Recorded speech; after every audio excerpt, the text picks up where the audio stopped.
There have been years of me laying in my bed by myself, weeping, and at 2 a.m. in the morning, feeling like, Jesus, today would be a really good day. This minute would be a really good minute for you to just come on back. You know what I'm saying? And so I don't want to make it seem so hyper spiritual all the time or super tidy, because it wasn't.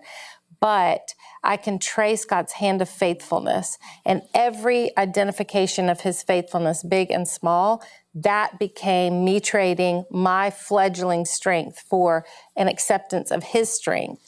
And the miraculous thing that happened with the cancer, though, is when I finally posted that blog, I took a sabbatical, and my intention was to rest completely. And I'm such a hyper person that lasted about 3 weeks, and then I was like peeling the paint off my wall. I just couldn't stand it. So I decided to make all those appointments you never have time to make, and it wasn't time for me to have another mammogram because I'd had so many clear mammograms. But I went ahead and did it anyways, and that was the mammogram that came back. I never had a tumor. It was not detectable in any way. It was a flat line of cancer that they found. But because they found it right then, they were able to do a double mastectomy surgery. I didn't have to have chemo. I didn't have to have radiation.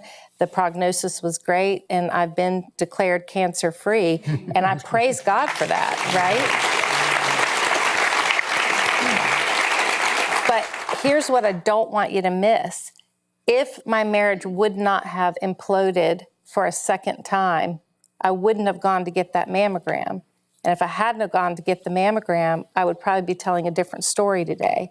So I just, again, the faithfulness of God, even in the midst of the heartbreak and the horrific, I thought it was the worst thing that had ever happened to me again. And yet, even in that, God used it for good. And that's what it means when I'm learning not to rely on my own strength. It means identifying. Don't miss those places of God's faithfulness, even in the midst of the hurt and the heartbreak and the horrific, because that's where you can gain his strength to help you.